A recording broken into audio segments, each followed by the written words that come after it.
बिस्मिल्लाहिर्रहमानिर्रहीम, अस्सलाम वालेकुम। प्रोग्राम गुड मॉर्निंग पब्लिक में मैं आपको खुश आमदीद कहता हूँ। आज सुबह हमारी साथी ज़रा बीमार है तो मैं और हरमीत आपकी खिदमत में हाजिर हैं। इससे पहले कि मैं बात करूँ, पहले हरमीत का रुख करते हैं, देखते हैं आज किस रंग में है हरमीत हमारा। हेलो हरमीत। जी अस्सलाम वालेकुम, सत श्री अकाल, गुड मॉर्निंग रोज़ साहब। आपकी बात सुन के मुझे थोड़ा सा दुख भी हुआ क्योंकि सुबह अगर होती है तो ज़ाहिर बात है कि शो में चार चांद लग जाते हैं, लेकिन आज वो नहीं है। अल्लाह ताला उनको सेहत बख्शे। और आजकल वैसे हालात इस किस्म के कि बीमारियाँ भी बढ़ रही हैं। और अगर हम यहाँ पे देखें कि इस्लामाबाद में डेंगू जो है वो बहुत तेज़ी से फैल रही है, फिर रावलपिंडी में हॉस्पिटल जो है वो भर गए। तो रोज़ साहब कहीं ना कहीं जो सैलाबी तो बारिशें हुई हैं और सैलाब कहीं ना कहीं आया है, तो उसका नुकसान अब मजीद बढ़ता जा रहा है, फैलता जा रहा है। बीमारियां जो हैं वो तेज़ी से फैलती जा रही हैं। डेंगू सिर्फ आपके इस्लामाबाद में नहीं, कराची में भी बहुत फैला हुआ है और वहाँ पे भी कल भी कुछ अफवात हो गई हैं दोबारा। जो रिपोर्टेड हैं वो तो कम है, अनरिपोर्टेड जो लोग कहते हैं वो ज़्यादा हैं। उसके बारे में लोग कह रहे हैं कि काफ़ी ख़तरनाक सूरत हाल है डेंगू की। चंद दिन पहले इकरा यूनिवर्सिटी के वाइस चांसलर जो थे वो उनका भी इंतकाल हुआ, जहाँ से लोगों को ये था कि जी आप सिर्फ ये नहीं कह सकते कि डेंगू जो है वो गरीब तबके को मुतासर करता है और वो फौत हो जाते हैं, अमीर तबके के लोग भी इसमें ऐसे लपेट में आ जाएं तो बचना मुश्किल है। तो बड़ी एहतियात करें। आपके घर में अगर कहीं पानी खड़ा होता है तो उस पानी को खड़ा ना होने दें। पानी में डेंगू हम आपको बताते हैं इसका लार्वा जो है वो पैदा होता है। तो हरमीत मेरे ख्याल में शुरू करते हैं शो। सबसे पहले ज़रा बात जी सर, बिल्कुल। हाँ, 2 दिन हो गए आज पाकिस्तान को हारे हुए, लेकिन अभी तक सोशल मीडिया के ऊपर जो गुफ्तगू है वो चल रही है इसी हवाले के जी पाकिस्तान क्यों हारा श्रीलंका से। इस बारे में लोग अपने गुस्से का इजहार कर रहे हैं। हालांकि तवज्जो किसी और तरफ होनी चाहिए, जिस तरफ तवज्जो होनी चाहिए उसकी बात करते हैं, लेकिन आपने भी देखा होगा लोग बहुत गुस्सा निकाल रहे हैं, लोग बहुत नाराज़ हैं इस रोज़ साहब। आपकी बात जिस तरह कल आपने जिक्र किया था और कल जिस तरह बड़े डिटेल में आपने बात की थी कि देखिए कोई ऐसा मैच जिसमें हमने देखा हो कि हमें कोई यकीन हो कि भाई हमारी टीम जीत जाएगी, और हमने बड़ी मुश्किल से अगर मैच जीते भी हैं, अफगानिस्तान जैसी टीम का सामना हमने जिस तरीके से किया और जिस तरह हमने रन्स बनाए, ये तो भला हो नसीम शाका के कुछ ना कुछ वो लाज हमारी रख दी। इससे पहले जिस तरह हिंदुस्तान के साथ हमारा मैच था, उसके बाद जो श्रीलंका के साथ हुआ और फिर दोबारा श्रीलंका के साथ हुआ, तो जाहिर बात है कि बहुत सारी चीज़ों के हवाले से तब्दीलियाँ आनी चाहिए। और हम देख रहे हैं कि सोशल मीडिया, और कल तो पीसीबी के चेयरमैन के हवाले से जो है वो एक करारदाद भी पेश की गई। नून लीग के एक रुकन असम्बली के जानिब से, सूबाई असम्बली के जो रुकन है उनकी जानिब से पेश की गई है कि इनको हटा दिया जाए ओहदे से। और हमने हमेशा देखा है कि जब भी इस किस्म का मामला आता है तो पीसीबी चेयरमैन के हवाले से जो उस पर भी उंगलियां उठती हैं और बहुत सारे सवालात जो है वो उठते रहते हैं। लेकिन ये होना चाहिए कि कम से कम जिस तरीके से हम सोच रहे थे कि हमारे खिलाड़ी परफॉर्मेंस देंगे, लेकिन हमने देखा बड़ी मायूसी हमें हुई और सारा कुछ देख के, और ख़ासकर जो फाइनल का मैच था उसमें तो बेहद मायूसी हुई रोज़ साहब। अब वो उसमें ये देखो कि सियासत भी इसमें आ गई। फवाद चौधरी साहब जो हैं उन्होंने तंज कर दी और उन्होंने कहा कि चूँकि ये पीडीएम की हुकूमत है इसलिए हम हारे हैं, जिस पे मरियम नवाज़ ने फिर वापसी पे तंज किया और उन्होंने कहा कि अच्छा आप अपने 3.5 साल में कौन सा गोल्ड कप या वर्ल्ड कप जीत के आए थे जिसकी बुनियाद के ऊपर ये अब ये तंज कर रहे हैं। तो ये यहाँ से निकल के वहाँ तक पहुँच गई बात। फवाद चौधरी साहब को एक बात याद रखनी चाहिए, फवाद चौधरी साहब कहीं ना कहीं बात को जानबूझ के कोई शरारतन बात ऐसी कर देते हैं जिससे वो माहौल जो है उसमें एक अलग रंग डाल दिया जाता है। लेकिन ये है कि बात आपकी दुरुस्त है कि क्रिकेट एक ऐसा खेल है जिससे चाहे जिसका ताल्लुक सियासत से हो या एक आम आदमी हो या जिस इदारे में उसका ताल्लुक हो, लेकिन वो क्रिकेट बड़े शौक से देखता है। और क्रिकेट के साथ और फिर जब हमारा मैच होता है तो जाहिर बात है कि हमें तकलीफ होती है, खुशी भी होती है कि बहुत अगर आपकी कारकर्दगी बाकी मैचेस में अच्छी नहीं रही है और एक मैच आपने जितवा दी, यानी कब जितवा दिए तो हम सारी चीज़ें भूल जाते हैं और हम कहते हैं वाह वाह। लेकिन इस बार जो हुआ तो जाहिर बात है तकलीफ सबको हुई। हाँ, और उसमें मरियम का जवाब बड़ा इंटरेस्टिंग था। मरियम नवाज़ ने ये कहा, जो मैंने आपको अभी बात बताई कि आप कौन सा गोल्ड कप जीत के आए थे, वर्ल्ड कप जीत के आए थे। और मैं सिर्फ बात ये कहना चाह रहा हूँ कि फवाद चौधरी साहब ये भूल गए कि जो चेयरमैन पीसीबी हैं रमीज़ राजा साहब, वो इमरान खान साहब ने अपॉइंट किया था उनको। वो इस हुकूमत के अपॉइंटेड नहीं है, और जो उनका सिलेक्शन कमेटी है वो भी उसी दौर की है।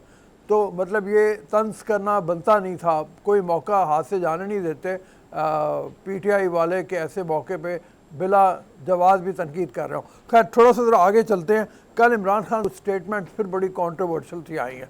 एक तो कल जब वो वापस आ रहे थे तो उनको रास्ते में रोक लिया कुछ हमारे जर्नलिस्ट ने, और उनको जब ये सवाल किया कि आप और ख़तरनाक हो रहे हैं तो उन्होंने कहा बहुत। उनसे ये भी सवाल किया गया कि क्या अमरीकी ओहदेदार से आपकी मुलाकात हुई, जो रॉबिन रॉफेल जो एक्स एम्बेसडर रही हैं, वाइस एम्बेसडर रही हैं, उनके हवाले से सियासतदान हैं और अब वो रिटायर्ड हैं और वो CIA के भी पेरोल पे रही हैं। वो उनकी कंपनी को हायर किया हुआ है इमरान खान ने अपने इमेज को बेहतर बनाने के लिए। तो उस हवाले से जब उनसे सवाल किया गया तो वो मान लिया उन्होंने, और फिर उनका बयान भी ये आ गया कि अमेरिका से बेहतर ताल्लुकात का हम चाहते हैं, तकाजा है हमारा कि अमेरिका से बेहतर ताल्लुकात हो जाए। यहाँ भी वो यू टर्न ले रहे हैं। अगर इस तरह से वो मुलाकातें कर रहे हैं और ये बात कर रहे हैं कि बेहतर ताल्लुकात चाहते हैं, तो फिर वो ख़त वाला वो मामला जो है वो किधर गया, वो साची थ्योरी किधर गई, हरमीत सारी गोल हो गई वो फिर। रोज़ साहब बिल्कुल देखो, ये इसमें कोई शक नहीं है कि रियासत ये वो बयानिया थे जो रिजेक्ट हुआ अमेरिका की जानिब से, पाकिस्तानी इदारों की जानिब से। आपको याद होगा SPR की जानिब से भी बयान इसकी तरदीद की गई थी, फिर अदालत से जो फैसला आया उसमें भी ये बात की गई थी। ये सारे मामला हर जगह से, पार्लियामान से भी रिजेक्ट हुआ, जो कौमी सलामती कमेटी थी उससे भी ये रिजेक्ट हुआ। लेकिन खान साहब में ये एक कमाल है कि बयानिए को कैसे आगे लेके जाना है और कैसे आम आदमी के दिमाग में बिठाना है, उसने बिठा दिया, उसमें कामयाबी उसको मिली। और उसमें कोई शक नहीं है कि अमेरिका साथ ना हो तो बड़ा मुश्किल होता है वहाँ पर इक़्तिदार की सीढ़ियों पर चढ़ना।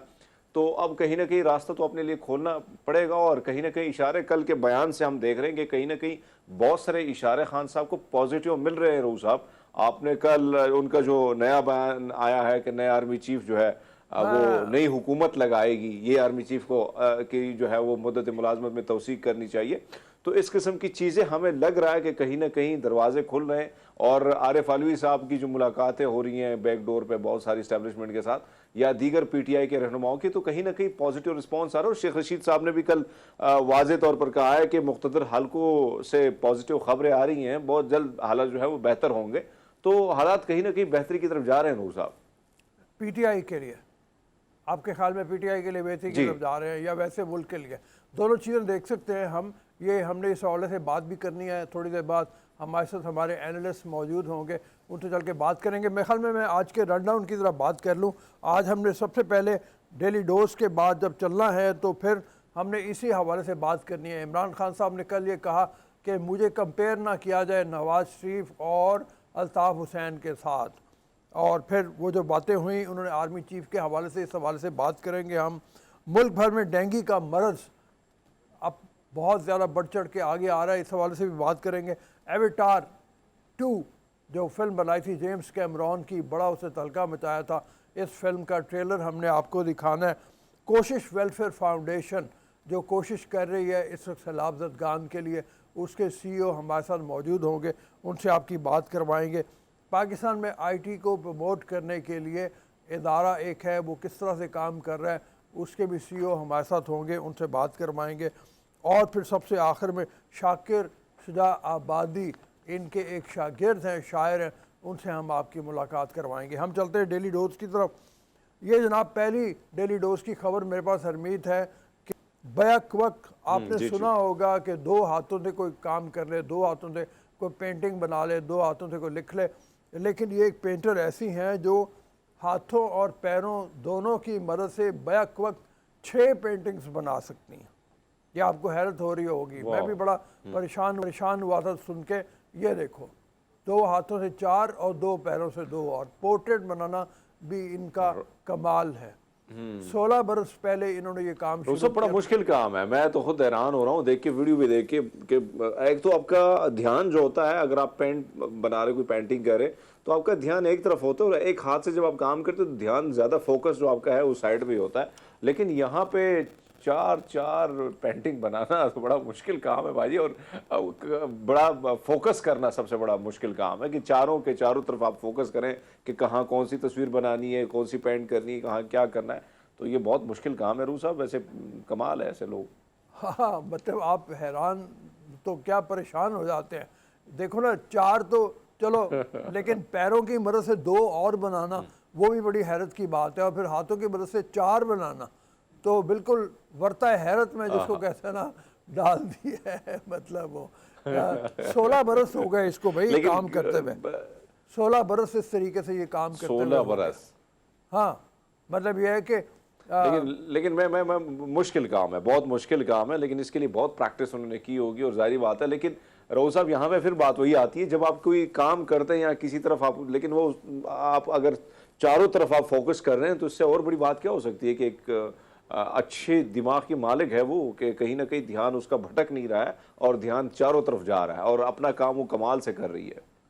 आप ये देखो कि जो दोनों हाथों से काम करते हैं उन लोगों के बारे में कहते हैं कि उनका लेफ्ट और राइट माइंड दोनों साइड से काम कर रहा होता है। तो ये अगर पैर भी साथ शामिल हो गए हैं तो पता नहीं माइंड कहाँ कहाँ से काम कर रहा है। क्योंकि आपकी बात बिल्कुल ठीक है, आपकी बात बिल्कुल ठीक है कि फोकस इतना ज़्यादा जहन को करना जो है वो हैरत की बात है। अच्छा जी, आगे चलते हैं। ये चिली के सदर की खबर है कि जो एक कॉन्फ्रेंस कर रहे थे उसमें मुल्क के लिए नया आइन बनाने के लिए बात हो रही थी, और जब वो बात कर रहे थे तो वो जनाब वहाँ पे एक नन्हा सुपरमैन पहुँच गया, और सुपरमैन के लिबास में एक छोटा सा बच्चा पहुँच गया। उसको कोई परवाह नहीं कि चिली का सदर क्या कर रहा है, और वो चक्कर लगा रहा। जब उसकी समझ में बात नहीं आई तो उसने उसके गिर्द चक्कर लगाने शुरू कर दिए। तो सुपरमैन है भाई, कहीं भी जा सकता है, कहीं भी पहुँच सकता है। और बच्चे मन के वैसे ही सच्चे। और आप देखें ना कि ये सुपरमैन और ये इस किस्म के जो कैरेक्टर है, वैसे बाहर दुनिया में तो बड़े भी बड़े ज़्यादा इसको उसी कैरेक्टर में वो अपने आप को ढाल लेते हैं, लेकिन बच्चे ज़्यादा इस चीज़ में ज़्यादा उनका ध्यान होता है। तो मुझे ये हैरानी हो रही कि कोई टच तक नहीं करे, बच्चे को साइड में कर भी नहीं रहे, बस के इंतज़ामिया जो है उसी तरह खड़ी की खड़ी फोकस जो है प्रेसिडेंट की बातों पर है उनका, और बच्चा अपनी मस्ती में मगन है। अच्छा, मज़े की बात यह है कि ना प्रेसिडेंट और उनके जो साथी हैं जो सुन रहे थे वहाँ पे उनकी गुफ्तगू को, उन्होंने बच्चे की मौजूदगी का कोई नोटिस लिया और उसको कोई ये नहीं किया कि उसको उठा के एक तरफ कर दे। उन्होंने कहा चलो मौज ले रहा है, मौज लेता रहे। और ना ही बच्चे ने नोटिस लिया कि वो भी कह रहा है अच्छा जो काम कर रहे हैं ये करते रहे, मैं अपनी मौज मस्ती में मगन। तो बड़ी मज़ेदार इंटरेस्टिंग सी वीडियो है इस हवाले से। और जिस तरीके से बेधड़क हो के, हमारे यहाँ तो अब तक अगर होता तो पता नहीं गार्ड्स का एक हल्का होता जो पूरा यानी चारों तरफ वो होता और वो उठा के शायद बच्चे को एक तरफ कर देता। लेकिन हरमीत कमाल है भाई, और सही बात है। लिबास भी उसका बड़ा बहुत मजेदार है। बहुत बहुत। और वैसे भी बच्चे अपनी मस्ती में मस्त होते हैं, उनको क्या परवाह है कि दुनिया में क्या हो रहा है, और ये बच्चा भी वैसे ही मगन है। आपकी बात दुरुस्त है कि प्रेसिडेंट की उसको कोई परवाह ही नहीं है, और लेकिन सबसे बड़ी बात इंतजामिया को भी जाती है कि वो इसको बर्दाश्त कर रहे हैं, बड़े रिलैक्स होकर देख, कोई परवाह ही नहीं है उनको कि कोई बच्चा खेल रहा है और प्रेसिडेंट बात कर रहे हैं। हमारे यहाँ होता तो बहुत बहुत सारे अभी सिक्योरिटी गार्ड पता नहीं बच्चे को और साइकिल को किधर से किधर फेंक के आते। यहाँ पे तो ये सूरत हाल है जी। खैर जी, अगली खबर जो है ये मिनी कूपर, एक छोटी सी गाड़ी, इसके अंदर 1 2 नहीं, 3 4 नहीं, 5 6 नहीं, 29 पीपल ने इसके अंदर सफ़र किया है, और ये Guinness book of world record में आ गया है। इससे पहले लोगों ने 14-15 लोग जो थे वो लोग बीच में गाड़ी में आके उन्होंने एक रिकॉर्ड बनाया था कुछ साल पहले, लेकिन अब इस छोटी सी गाड़ी में 29 लोग अंदर आए हैं। मुझे उससे एक वाक़या याद आ रहा है, ये उसी टाइप का है कि वो एक आदमी ने बोतल खोली, उसमें से जिन निकल आया, और जिन ने कहा कि मैं तो बड़ा बुरा जिन हूँ, मैं तो तुम्हें खा जाऊँगा। तो उसने कहा क्यों? उसने कहा कि बस मेरी खसलत ये है। तो उसने कहा अच्छा भाई तुम मुझे खा जाना, लेकिन सबसे पहले तुम मुझे ये बताओ, मैं तो मानता ही नहीं कि तुम इस बोतल में आ सकते हो। उसने कहा मैं आ सकता हूँ। उसने कहा आगे दिखाओ। जब वो बोतल के अंदर गया उसने बोला ढकना लगा दिया। उसने कहा अच्छा फिर चल तेरी मर्जी। ये जो है ना, ये तो इन्होंने भी सबको, हाँ ये भी सबके अंदर सबके पूरे जबरदस्ती घुसा के ऊपर इनको बंद कर दिया जाए तो ये बड़ी बात है। लेकिन ये रोज़ साहब बड़ा मुश्किल काम है, एक छोटी सी गाड़ी में इतने अफराद 29 अफराद का अंदर जाना और बैठना और बड़े आराम से रिकॉर्ड जो है अपने नाम करना बहुत बड़ा मुश्किल काम है। और वैसे घुटन होती है इस किस्म की मामलात में। हम तो जब 2 से 3 4 बंदे ज़्यादा हो जाए तो हालत ही ख़राब हो जाती है। और छोटी सी गाड़ी में 29 अफराद का बैठना भाई रिकॉर्ड के लिए ना लोग कुछ ना कुछ कर ही जाते हैं भाई। हाँ मतलब, और सही सलामत बाहर भी निकला है, कोई किसी का बाजू ट्विस्ट नहीं हुआ, कोई किसी की टांग नहीं मुड़ी, कोई किसी की सांस का प्रॉब्लम नहीं हुआ। और गाड़ी भी आप ये देखो बहुत छोटी सी है मतलब, और उन्होंने डिमॉन्स्ट्रेट करके दिखाया। जैसे मैं कह रहा था बोतल के अंदर जिन, इन्होंने बाकायदा अंदर दाखिल होके और फिर बाहर निकल के दिखाया भी है, तो वो बड़ा हैरत अंगेज है मतलब ये। अच्छा जी, अगली खबर की तरफ चलते हैं। तंग गली, सबसे पहले आप दुनिया को बताएं कि दुनिया में बताएं कि तंग गलियां बहुत से मुल्कों में होती हैं, जहाँ पुराने शहर होते हैं वहाँ पे तंग गलियां भी होती हैं। हमारे यहाँ लाहौर में एक अंदरून शहर में, लाहौर की गलियों के बारे में अक्सर आप कहा करते थे कुछ। हाँ, वो मुश्ताक अहमद यूसी साहब ने, एक गली है जो इतनी तंग है कि उसमें 2 लोग नहीं गुजर सकते। हाँ। तो मुश्ताक अहमद यूसी साहब ने लिखा हुआ है कि अगर उसमें एक तरफ से एक मर्द और एक तरफ से औरत आ रही हो तो दरमियान में सिर्फ निकाह की गुंजाइश निकलती है। तो ऐसी ऐसा ही है, रूसा बिल्कुल तंग गली है, ऐसी तंग गली है ये 1726 में। और ये पुराना नरकली या पुराना लाहौर जो है उसकी तरफ बंदा जाता है तो बहुत सारी गली ऐसी कि बंदा देख के भी हैरान हो जाता है। जिस गलियों से बंदे का गुजरान हो ना तो वाकई बहुत ज़्यादा तंग गलियाँ नज़र आती हैं वहाँ पे। हाँ, ये महल में ऐसी गली लाहौर में भी है, इनकी जो वर्ल्ड हेरिटेज वाले हैं इनकी नज़र नहीं पड़ी, लेकिन बहरहाल एंग स्टेट, ये डेर वॉल्ट इस गली का नाम है और ये जर्मनी में मौजूद है। 1726 में शहर की तामीर नौ के दरमियान ये बनाई गई थी, 2 मकानों के बीच में है। और ये जनाब इसकी चौड़ाई है बहुत ही कम, इतनी चौड़ाई कम है कि बमुश्किल एक आदमी गुजर सकता है। हम तो 2 की बात कर रहे हैं, इसमें से बमुश्किल एक आदमी गुजर सकता है, इतनी तंग गली है। तो बहरहाल जर्मनी मेरा भी जाना हुआ है, लेकिन ऐसी गलियां मैंने नहीं देखी। ये ज़रूर है कि शहर पुराना जो है उनके अंदर पुराने शहर भी होते हैं, डाउनटाउन ख़ास तौर पे जो होते हैं शहर के अंदर, वहाँ पे पुराने महल्लात को आबाद किया जा, दोबारा उनको रेनोवेट करके इस काबिल बनाया जाता है कि वहाँ पे लोग आएँ और सयाह बड़ी तादाद में आते हैं। मैं स्विट्ज़रलैंड की आपको बात बताऊँ, जहाँ मैं रहा 2 महीने के लिए, तो वहाँ पे 13वीं सदी 12वीं सदी के टाउन जो हैं उनको उन्होंने रेनोवेट करके इस काबिल बना दिया हुआ है। हमारे अभी बड़ी ज़बरदस्त काम किया हुआ है वॉल्ट सिटी वालों ने, और कई मोहल्ले ऐसे हैं जो गली सुरजन सिंह, जिसके बारे में हमने काफ़ी बार बात भी की है, पैकेज भी चलाया, उसके बारे में भी हम जानते हैं कि वॉल्ट सिटी वालों ने काफ़ी ज़्यादा काम करके शहर को बड़ा खूबसूरत बना दिया हुआ है, बड़ी खूबसूरती से सजाया भी है। बिल्कुल। तो कामरान लाशारी को हमेशा ट्रिब्यूट पेश करते हैं इस हवाले से। कामरान लाशारी का बड़ा काम है, अभी और भी फैलाव उनका है, और भी गलियों की तरफ चल रहे हैं।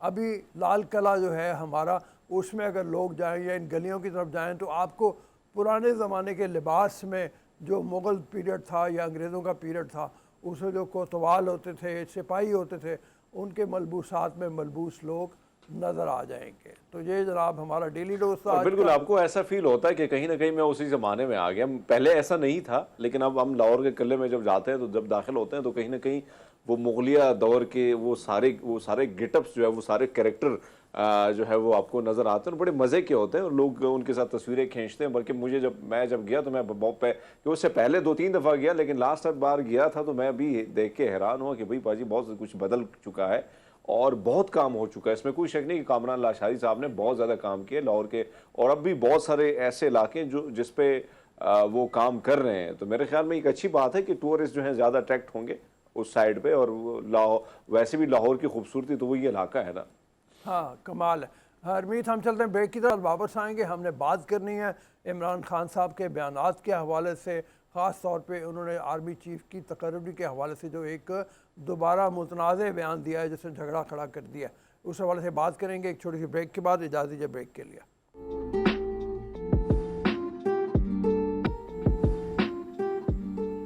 अस्सलाम वालेकुम वाजिब। एक के बाद आर्मी चीफ़ के हवाले से कि नया आर्मी चीफ़ इसकी तकर्रुरी नई हुकूमत को करनी चाहिए, हुकूमत को इलेक्शन करवाने चाहिए। इमरान खान ने एक और बम फोड़ा है, एक और मुतनाज़ बयान दिया है, जबकि वो ये भूल गए हैं कि चीफ़ ऑफ आर्मी स्टाफ की तकर्रुरी हुकूमत और वज़ीर आज़म का आइनी हक़ है।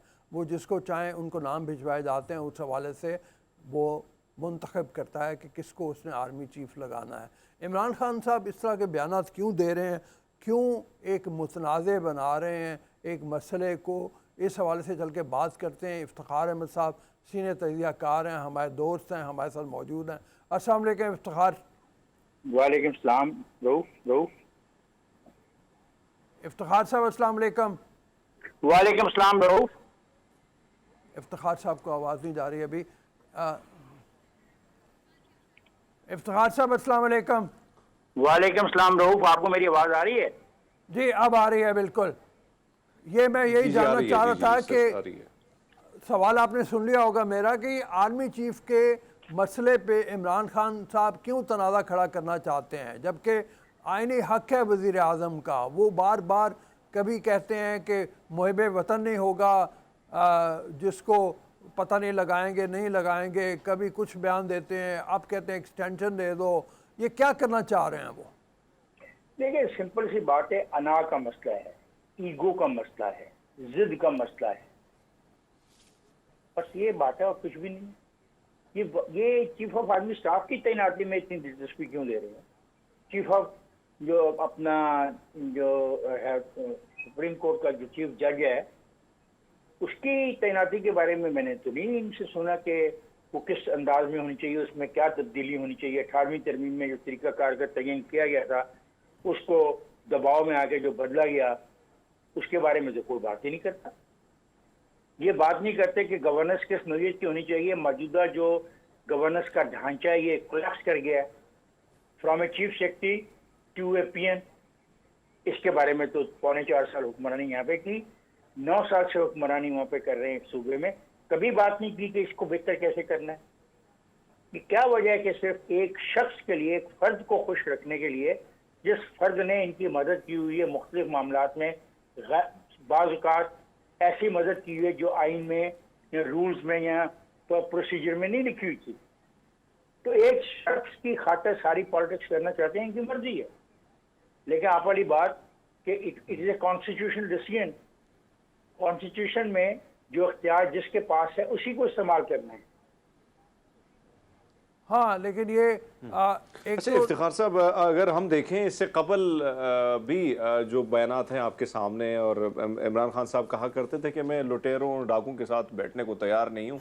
अब वो कल उनका जो बयान सामने आया, आपने देखा भी होगा, जिसमें वो फरमा रहे हैं कि अब तो मैं तैयार हूँ शफाफ इलेक्शन के लिए, हुकूमत के साथ बैठने को तैयार हूँ। तो ये बयानात से अचानक यू टर्न लेना, उससे पहले सख्त बयान देना, अब ये नहीं समझते कि अब आदत सी होगी खान साहब को इस किस्म के बयानात की? मैं खान साहब के बयान को कभी इतनी संजीदगी से नहीं लेता जितना आप दोस्त लेते रहे हैं। मैं इस पर तबसरा तो जरूर करता रहा हूँ। मैं समझता हूँ ये 2011 में जो एक प्रोजेक्ट शुरू किया गया था, जो 2022 तक चलाया गया, जिसको 3 साबका DGISI की सपोर्ट थी, अरबा रुपया इस पर खर्चा गया। मकसद ये था कि 2 सियासी जमातों को ख़त्म कर दिया जाए। वो कामयाब नहीं हुआ और ये उसका एंड रिजल्ट यही है अब जिस किस्म की वो बातें कर रहे हैं। लेकिन सवाल मेरा बुनियादी और है। मेरा ये बुनियादी सवाल है कि एक ही शख्स के हवाले से इतने मुतालबात क्यों? क्या एक शख्स ही इम्पोर्टेंट है? वो इसलिए इम्पोर्टेंट है कि वो समझते हैं कि उनका दोस्त इस ओहदे पर फायज हो सकता है अगर वो इस किस्म की बातें करके वक्त गुजारी करते रहें। हाँ बिल्कुल, आपकी बात सही है। अच्छा, दूसरे जब वो ये कहते हैं इफ्तिखार के नई हुकूमत आके आर्मी चीफ की तैनाती करे, तो उनको क्या ये यकीन है कि वही जीतेंगे? ये यकीन उनको कौन दिला रहा है? मतलब इस तरह से देखो रऊफ, यकीन तो मुझे भी प्रेस क्लब के इंतखाबात में बहुत से लोगों ने दिलाया था, और मैं जब तकरीरें करने जाता था मुख्तलिफ जगह पर तो बहुत रिसेप्शन मिलता था। जब नताइज आए तो मैं हार गया था। ऐसी कोई बात नहीं है। अब ये फिक्रा इस्तेमाल करना कि 85 सीटों वाला मफरूज कैसे आदमी सिलेक्ट कर सकता है, ये नॉनसेंस बात है। ये असूल से खिलाफ बात है। इसका असूली तौर पे इमरान खान कहीं साबित कर नहीं सकता, किसी भी अदालत में, किसी भी फोरम पे ये साबित नहीं कर सकता जो ये बात कह रहा है ये हकीकत पे मबनी है। हाँ बिल्कुल, आप ठीक कह रहे आज हैं। कह रहे हैं, इफ्तिखार साहब, ये आज सारे कह रहे हैं मामले को मैं अगर हम अमेरिका देखें, मुखालिफ नहीं। जी जी जी, आज से 4 महीने पहले कागज हवा में लहराते हुए कौन फिर रहा था? फिर किसने अमेरिका के अंदर पैसे लगाए और वहां पे अपनी पीआर फर्म्स के लिए खिदमात हासिल की, उन लोगों की जो उस खत को देने वालों में से एक है। फिर कौन रॉफेल से कौन मुलाकातें कर रहा है? भाई कुछ जगह पे तो टिक जाओ, एक मौका तो अख्तियार कर लो। हाँ बिल्कुल जी, हरमीत आप बात करो।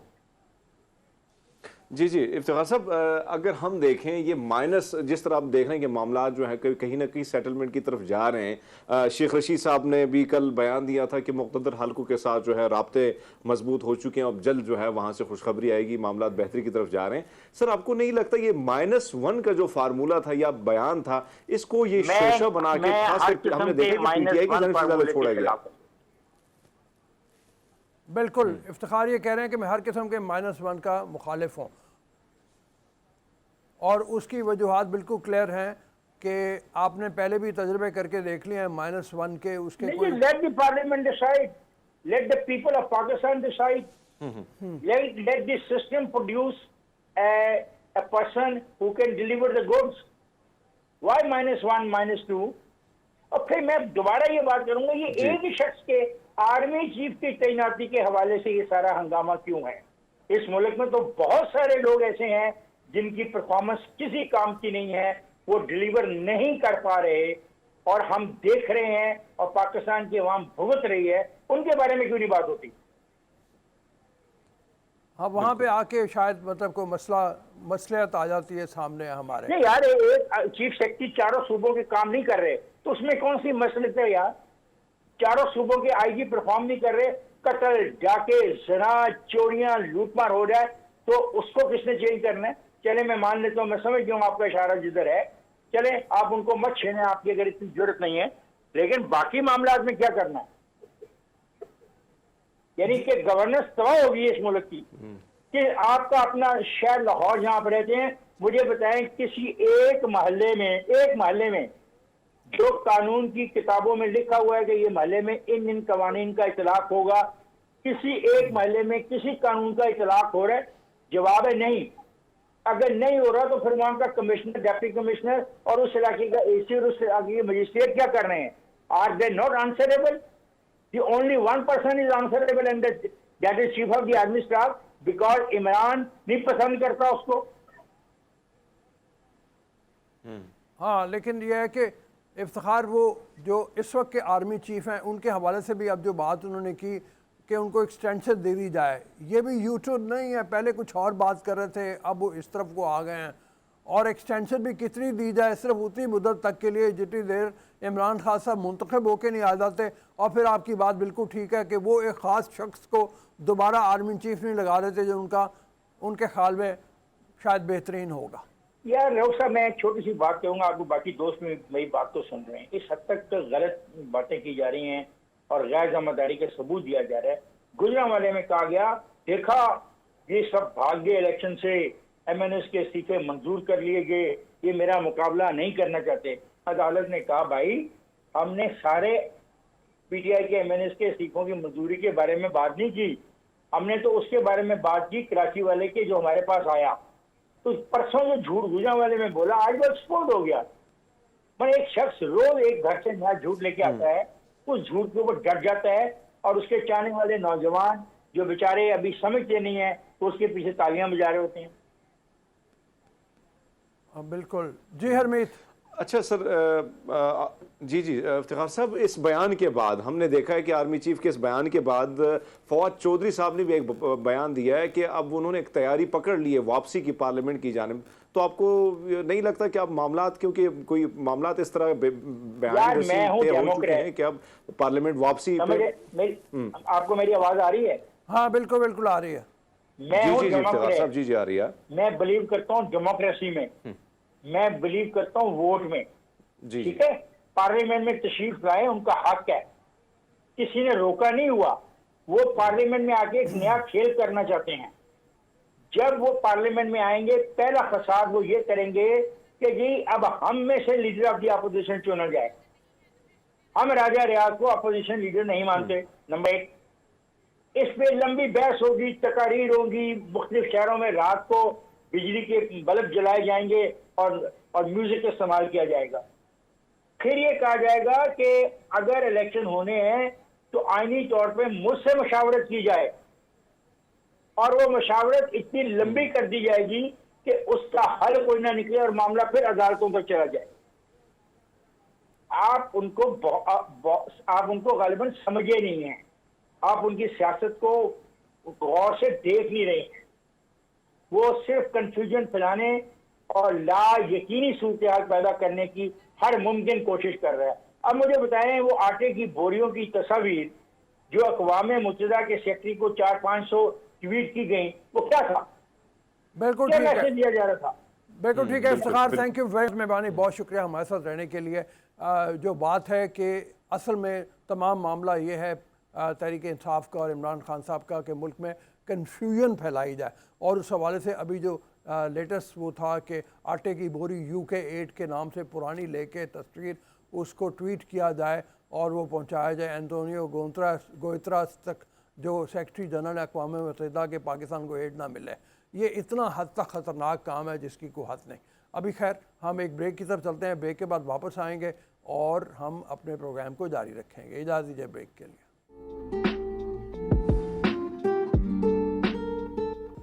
जी welcome to the show after the break. वक्त हुआ है एक ऐसा मूवी ट्रेलर आपको दिखाने का जिसने तहलका मचा दिया। जब उसका टीज़र रिलीज़ हुआ तो उसने इतनी ज़्यादा तादाद में हिट्स उसको मिली हैं कि मेरे ख्याल में जेम्स कैमरॉन जो इसके डायरेक्टर प्रोड्यूसर हैं, एविटार मेरी मुराद है एविटार 2, एविटार पहले 1 रिलीज़ हुई थी जिसने बेपनाह मकबूलियत समेटी थी, बड़े अवार्ड्स उसको मिले। अब एविटार 2 रिलीज़ होने जा रही है और मेरे ख्याल में टीज़र देख के अब जो उसका प्रोमो आया है वो लोग और ज़्यादा उसको प्रमोशनल, उसकी फ़िल्म को ट्रेलर उसका जो है वो और ज़्यादा लोग खुशी से उसको देखेंगे और इंतज़ार करेंगे कब ये फिल्म रिलीज़ होगी। मैं पहले हरमीत से पूछ लूँ, हरमीत आपने एविटार 1 देखी थी?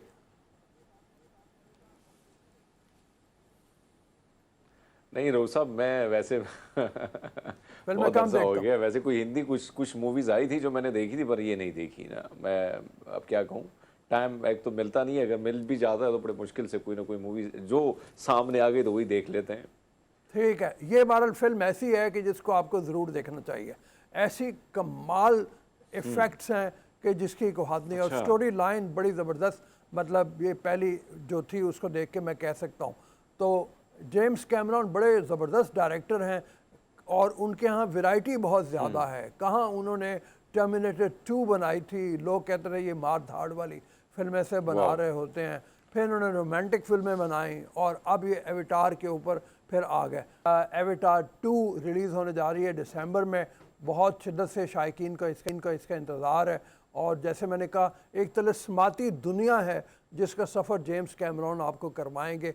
उनके कैरेक्टर तकरीबन वही हैं जो पहली फिल्म में थे, और स्पेशल इफ़ेक्ट्स को जिस तरह से उन्होंने इस्तेमाल किया है वो अपनी जगह एक मिसाल है। लोग इसको कॉपी भी बहुत किया, लोगों ने बहुत सोने इस तरह की फ़िल्में बनाने की कोशिश की, लेकिन फिर जेम्स कैमरॉन के जहन की बात करें तो जेम्स कैमरॉन का जहन अपना जहन है।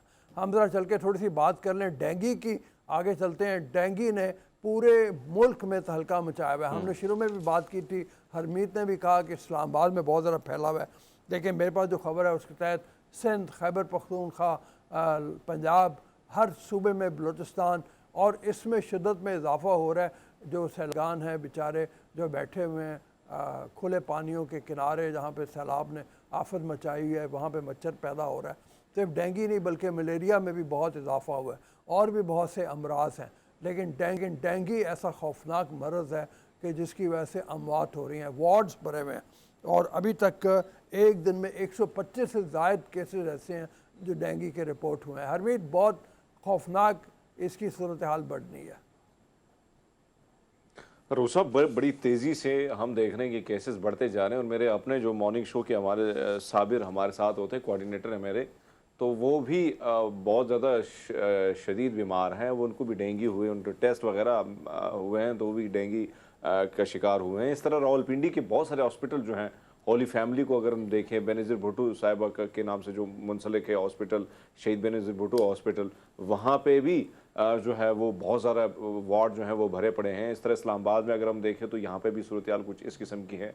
और ये बात दुरुस्त है कि अब जो आने वाला टाइम है, आने वाला जो वक्त है, इसमें शिद्दत आ जाएगी, क्योंकि सैलाब ने जो तबाहकारी मचाई, उसके साथ साथ हम देख रहे हैं कि वहाँ पे भी जहाँ जहाँ सैलाब आया वहाँ पे पानी की वजह से मुख्तलिफ अमराज जो हैं वो तो जन्म ले रहे हैं। जिस तरह कल हमारे साथ सिकंदर साहब थे, तो उन्होंने जिस तरह बताया कि बहुत सारी बीमारियां, मुख्तलिफ किस्म की वो बीमारियां जो कभी बीमारियां फैल दुनिया से रही मिट हैं चुकी और हैं, वो उसमें दोबारा डेंगू जो है जन्म ले वो भी सकती हैं। शामिल है। हाँ, थैंक यू। हमें चलना है एक ब्रेक की तरफ। ब्रेक के बाद वापस आएंगे और आपसे न्यूज़ की ब्रेक के बाद मुलाकात होगी। इजाज़त दीजिए ब्रेक के लिए।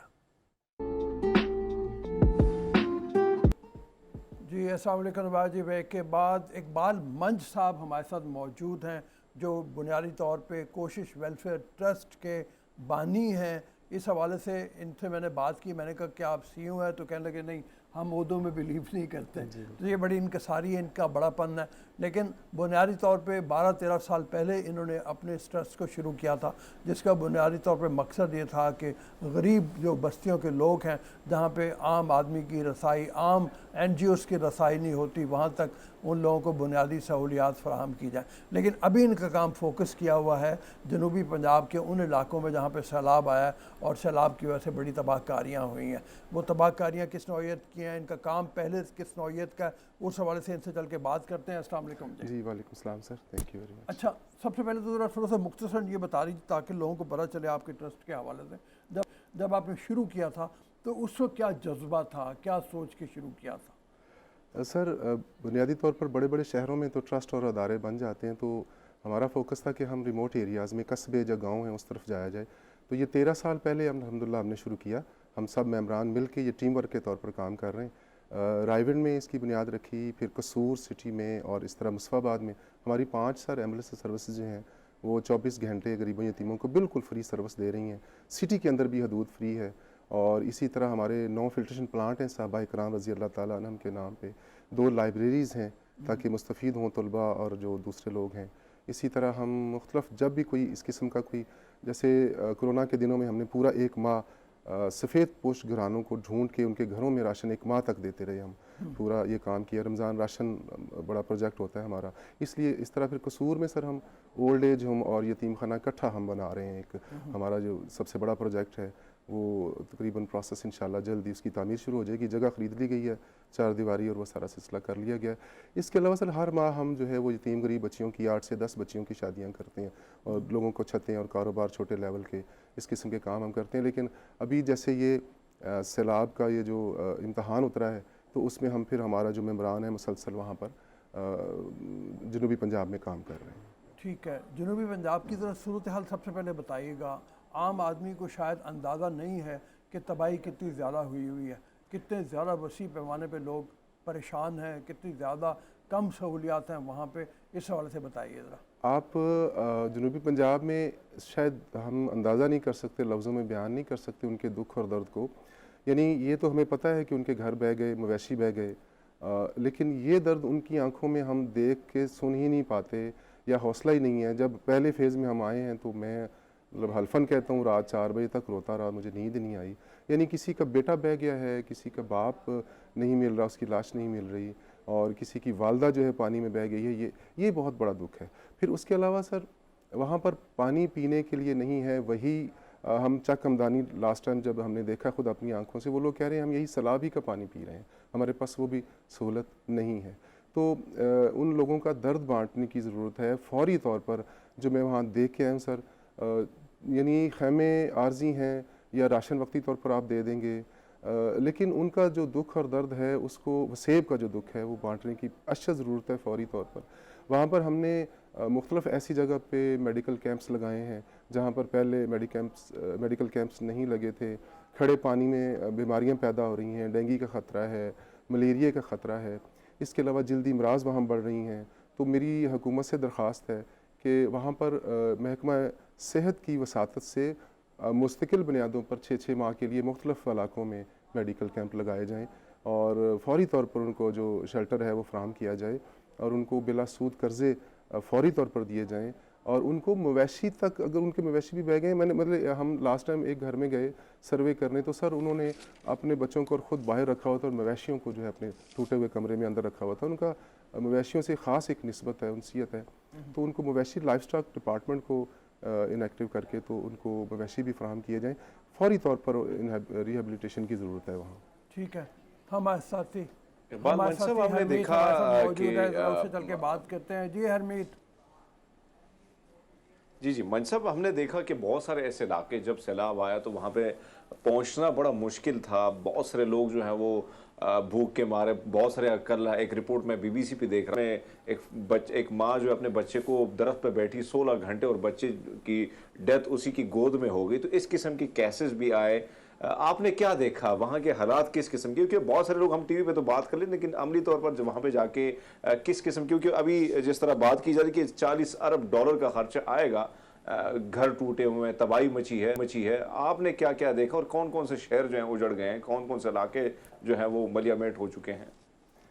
सर इस तरह है कि फाजिलपुर की नवाही बस्तियां तो सारी अभी भी डूबी हुई हैं और वहाँ पर हमारे जो कोशिश वेलफेयर ट्रस्ट के मेंबरान हैं वो आप यूँ समझें बैली से ऊपर सीनों तक भी पानी जो है हम क्रॉस करके उसको अबूर करके गए और नीचे दलदल है। वहाँ पानी और दलदल का जो इस तरह की आमेज़श हुई है कि वहाँ पर कश्ती भी चलना नामुमकिन है। तो वो एक ही और कोई एक्सेस नहीं है वहाँ पर और वहाँ पर दूर मीलों तक सफ़र करना पड़ा हमें लोगों को। राशन, अभी हम ऐसे घरानों में पहुँचे जो 4-4 दिन से वहाँ भूखे थे और राशन नहीं था उनके पास और छतें भी नहीं थी। उन्होंने ज़्यादा से ज़्यादा ये किया हुआ था कि वो कपड़ा बांधा हुआ था। अब सबसे बड़ा मसला वसेब का, जिस पे मैं कहता हूँ असेब का साया शायद है, वो वहाँ पर सबसे बड़ा मसला जो है वहाँ की ख़वातीन के पर्दे का है। वहाँ पर जैसे हम समझते हैं कि 1 घंटा भी हम धूप में बर्दाश्त नहीं कर सकते, अब वो सर वहाँ पर सारा दिन और ऊपर से सर्दियाँ आने वाली हैं, वो सर्दियाँ, ये सारा ख़तरनाक सूरत हाल से का सामना करना पड़ सकता है। और अभी हम अपनी बेटियों को देखें, दुपट्टे के बगैर नहीं रहने देते और वो माएँ बहनी हमारे जो हैं वो छतों के बगैर हैं, ओपन वहाँ बैठी हैं। बहुत ज़्यादा NGOs या अदारे पहुँच रहे हैं, ये भी है, लेकिन अभी हम परसों वहाँ से आए, हमारा दारा आया, अभी भी वहाँ बहुत सारे इलाकों में शदीद ज़रूरत है। वहाँ पर राशन की भी ज़रूरत है, खैमों की और मच्छरदानियों की और मेडिकल कैंप्स की शदीद ज़रूरत है अभी भी, और उनको शेल्टर फौरी तौर पर फराहम किए जाएँ। जब तक शेल्टर सर नहीं बनेंगे, जब तक आप उनके जिस्मों को नहीं ढांपेंगे, मच्छर उन पर हमला करेंगे, शदीद सर्दियों में धुंध में उनके लिए मसाइल पैदा होंगे। तो ये बहुत ज़्यादा इमरजेंसी लगाने की ज़रूरत है वहाँ पर। और मैं समझता हूँ गवर्नमेंट को अगर ये क्राइसिस में भी है तो वो जो एहसास प्रोग्राम है या बेनज़ीर इनकम सपोर्ट प्रोग्राम है उसको शिफ्ट कर देना चाहिए इन इलाकों के लिए 6 माह के लिए। ये बाहर से अगर इमदाद आती है तो फौरी तौर पर कोई लाहमल ऐसा तो मंच साहब ये बताएंगे कि आपकी जो तंजीम है, आपकी की तरफ से जो काम किया जा रहा है, किन किन इलाकों में आप लोग अभी, क्योंकि आपने साउथ पंजाब की बात की, तो क्या सिंध की तरफ भी आप लोग गए हैं और वहाँ पे भी काम हो रहा है इस हवाले से? जी कुछ जा रही हैं तंजीमें। अभी तो हमारा सर सच्ची बात आपको बताऊँ तो साउदर्न पंजाब ही मुकम्मल नहीं हो रहा हमसे। वो वहाँ अभी भी वहाँ उस्मान करीम भुट्टा साहब हैं, उनके लोग काम कर रहे हैं, उनकी वसातत से सोजल धरती वास वाले जो हैं उन्होंने बड़ा हमारे साथ तावन किया। और फिर इसी तरह डेरा गाजी खान में मलक शकील साहब हैं, अभी भी वहाँ पर बहुत ज़्यादा, यानी एक तो ये शायद ये डेवलप कर दिया गया जी बस अब राशन नहीं पहुँचाना, वहाँ पर अब ज़रूरत पूरी होगी, कतन ऐसी बात नहीं है। अभी भी सौदर्न पंजाब में बहुत ज़्यादा हेल्प की ज़रूरत है। तो नो डाउट वो वहाँ भी हमारा प्रोग्राम फ्यूचर में हम प्लान करेंगे सिंध में की तरफ जाने का भी, लेकिन अभी फ़िलहाल तो जो है वो सौदर्न पंजाब के रिमोट एरियाज़ की मैं बात कर रहा हूँ, यानी जो सड़कों के करीब जहाँ एक्सेस है वहाँ पर पहुँचा जा सकता है, लेकिन पानियों से गुजर कर मुख्तलिफ़ किस्म की सौबतें बर्दाश्त करके आगे जाके काम करना उन एरियाज़ में, ये इतना आसान नहीं है, तो वहाँ पर पहुँचा जाए। अच्छा भाई साहब ये बताइए कि ऐसा नहीं महसूस होता आपको जैसे कि लोगों की तवज्जो शुरू में बलूचिस्तान थी तो उस तरफ हो गई, अब सिंध की तरफ है, सिंध की तरफ हो गई, जनूबी पंजाब इग्नोर्ड है, शायद उस तरफ लोगों की तवज्जो ही नहीं जा रही, या हुकूमत की अपनी भी शायद तवज्जो उस तरफ नहीं है? सर मैंने जो मुशाहिदा किया है, मैं टीचर भी हूँ, पंजाब यूनिवर्सिटी पढ़ाता भी रहा हूँ और कहीं कॉलम भी लिखता रहा हूँ 8-10 साल। मेरा जो मुशाहिदा सर ये है कि वहाँ पर महरूमी और महकूमी बहुत ज़्यादा है। सैलाब ने एक्सपोज किया है उस इलाके को कि वहाँ गुर्बत कितनी ज़्यादा है। वहाँ आप यूँ समझे उस इलाके पे गवर्नमेंट को तवज्जो देना पड़ेगी, नहीं तो हम उन लोगों को मुस्तकिल फ़कीर बना देंगे। और दूसरी बात ये है सर, मुझे डर ये है कि कहीं ऐसा ना हो 2-3 साल बाद वो लोग खुद सैलाब की बद्दुआएं मांगें, वो खुद जो है कहें कि या अल्लाह सैलाब आए हमारे इलाके ताकि हमें खाना पहुँचे। तो ये बहुत ज़्यादा ज़रूरत है। जो मैंने देखा है कि वहाँ पर महरूमी बहुत ज़्यादा है, गुर्बत बहुत ज़्यादा है। देखिए मीलों तक फसलें तबाह हो गई हैं और कपास की फसल अहम है उनके लिए। अब वो एक सोर्स ऑफ इनकम ख़त्म हो गया है, वो तो मट्टी गरा भी आ गया, उनके घर बह गए हैं। लेकिन ये देखना पड़ेगा लिटरेसी रेट वहाँ क्या है, अवेयरनेस क्या है, वहाँ पर उनको लिए गवर्नमेंट क्या कर रही है। और फ्यूचर में अगर आप लोगों ने उस इलाके को इग्नोर किया तो ये बहुत ज़्यादा उसका रद्द-ए-अमल सामने आएगा। अच्छा, रद्द-ए-अमल जो सामने आएगा, मतलब अल्लाह माफ़ करे, मतलब ऐसी सूरत हाल ना हो जैसे आपने कहा कि वो दुआएं मांगे कि सैलाब आए, जबकि आफात के हवाले से हम ये देख सकते हैं कि ये आफत जो आई है ये अगले आने वाले सालों में भी रिपीट हो सकती है। ग्लोबल वार्मिंग इसी तरह से है। तो अब ये बताइए कि अगर लोगों से मदद की अपील की जाए, हम ये कहें कि भाई आगे आओ, तो एक तो ये हो गया कि भाई जनूबी पंजाब की तरफ भी तवज्जो करो। दूसरी बात यह है कि क्या क्या चीज़ें हैं जिनकी हम लोगों को मदद के लिए अपील कर सकते हैं। खैमे हैं, आपने जैसे बताया, लिबास हैं, ख़वातीन के लिए लिबास हैं, ख़वातीन की ज़रूरत की चीज़ें हैं, वो बहुत ज़्यादा ज़रूरी हैं जिसकी तरफ शायद तवज्जो नहीं होगी लोगों की। मेडिकल फैसिलिटीज़ हैं, क्या हैं? और सबसे पहले सर उनके बच्चों की एजुकेशन ख़त्म हो गई हुई है, उसका कोई सब्सिट्यूट मतबादल दिया जाए उन बच्चों खैमों में चाहे स्कूल बनाए जाए, छोटे स्कूल्स बनाए जाएं और उनको कंपनसेट किया जाए। खैमा आर्जी हाल है सर, खैमा उनको फौरी पनाह है उनकी, शदीद सर्दी या धूप से बचने के लिए या मच्छरों से बचने के लिए। मच्छरदानियां हम समझते हैं घर में एक नहीं, एक फ़र्द के लिए एक मच्छरदानी। और वहाँ पर वो जो आप मॉस्किटो लोशन होता है वो तो दिया जाए, ठीक है, लेकिन हर बस्ती, हर 3-4 बस्ती को एक काउंट किया जाए और उसमें गवर्नमेंट जो है एक मेडिकल कैंप फौरी लगाए जो उधर ही रहे। देखिए हम लोग जो NGOs हैं या जो अदारे काम कर रहे हैं वो अपना मेडिकल कैंप आर्जी लगाते हैं, हफ्ते के लिए, 6 दिन के लिए, 3 दिन के लिए, फिर हमने वापस आना होता है। लेकिन उनको 6 माह, साल के लिए जब तक उनका कोई पानी ख़त्म नहीं होता और उनके शेल्टर नहीं बनते, उनको मुस्तकिल मेडिकल कैंप की ज़रूरत है जो गवर्नमेंट प्रोवाइड करे वहाँ पर। अदरवाइज़ ये इंसानी जानों का बहुत बड़ा ख़तरा सर पे मंडला रहा है। ये मेरा मुशाहिदा है, हमारा मुशाहिदा है, सॉरी। दूसरा सर, जो लोग मुखय्यर हज़रात हैं, जो ओवरसीज़ हैं और जो खिदमत करना चाहते हैं उन लोगों की, मुकामी लोगों, जो काबिल एतबार मुकामी लोग हैं, जैसे मैंने उस्मान करीम भुट्टा साहब और उनकी टीम का जिक्र किया, डॉक्टर शकील का जिक्र किया, मुकामी लोगों की मावनत के बगैर आप काम नहीं कर सकते, उन पर एतबार करना पड़ेगा और आप उनके साथ कोलैबोरेशन और कोऑर्डिनेशन के साथ वन शेल्टर या वन रूम या वन होम जो है वो डेवलप करना, बनाना पड़ेगा। दूसरा साहब, अभी थोड़ी देर पहले आपने बात की है कि सैलाब दोबारा आ सकता है, तो जो कौमें होती हैं वो अपनी गलतियों से, खामियों से सीखती हैं। इस पानी को रोका कैसे जा सकता है? मुझे उस्मान करीम भुट्टा साहब की एक बात याद आ रही है सर, उन्होंने कहा यही इलाका है जो पानी के लिए तरसता है, अब यही पानी हमें जीने नहीं देता। तो दोनों सूरतों में गवर्नमेंट को बड़े लेवल पे सोचना पड़ेगा। पानी का इशू है, हम पानी की मारी हुई कौम हैं, कहीं पर कहत है, कहीं पर पानी मिलता नहीं है और कहीं पर पानी इतना ज़्यादा है कि वो इंसानों को निगल रहा है, पानी का अज़दा खा रहा है। ठीक है जी हरमीत। अच्छा मन साहब, जिस तरह आपने जिक्र किया, बहुत सारी चीज़ें हैं आपने जिक्र किया, कहीं ना कहीं इग्नोर भी हुआ कि हालात ठीक हो गए हैं, लेकिन अब बकौल आपके बहुत सारे मामला अब ठीक नहीं है, बहुत सारी चीज़ों की अभी भी ज़रूरत है। हम तमाम तर एरिया को देखते हैं तो हम देख रहे हैं कि बीमारियां जो हैं वो बहुत तेज़ी से फैल रही हैं और कहीं ना कहीं जो वीडियो सोशल मीडिया पे आ रही हैं तो कहीं ना कहीं फुकदान डॉक्टर्स का या मेडिसिन का बहुत ज़्यादा है।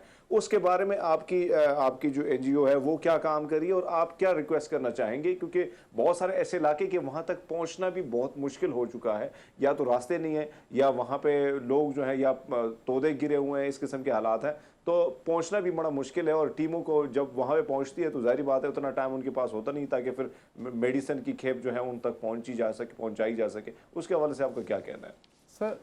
सर ये है, जैसे रिसेंटली मैंने मिसाल दी, हम आए हैं वहाँ कोट चुटा से, हमें हमारे साथियों को, मुस्तफाबाद के मेंबरान को कोई 25 से 30 किलोमीटर मज़ीद आगे जाना पड़ा है और वो बड़े ख़तरनाक पानी भी था और अबैंडन्ड एरिया और रिमोट एरियाज़ में जाके वहाँ कैंप लगाना पड़ा है। वहाँ पर जो मुश्किलात हैं, जब हम देखें जो वेलफेयर का काम करते हैं उनको एक अल्लाह पाक की तरफ से हौसला भी अजाफी मिलता है, हिम्मत भी मिलती है। प्रॉब्लम ये हुआ है सर कि बहुत सारी एनजीओज़ ने सड़क के किनारे ही ट्रक जो है वो कोशिश की, इनके पास शायद मुखिजरात ज़ाहिर पैसा तो है, लेकिन वो जो टीम वर्क होता है बाज़ का उसमें कमी होती है, तो वो फिर जो हकदार नहीं थे उन्होंने उन तक तो वो सड़क के किनारे राशन पहुंच गया।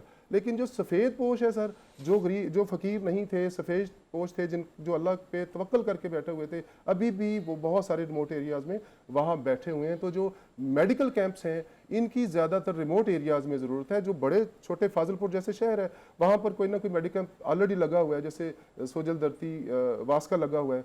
तो रिमोट एरियाज़ में जैसे मैंने रिक्वेस्ट की है वहाँ पर मेडिकल कैंप की शदीद इसलिए ज़रूरत है सर कि आगे जो है वो उसी पानी में आपको पता है मच्छर पैदा होता है, फिर जैसे ही सर्दियाँ आएंगी तो उनके पास खैमा ना काफ़ी है। आप जानते हैं खैमा शदीद सर्दी को या धुंध को नहीं रोक पाएगा।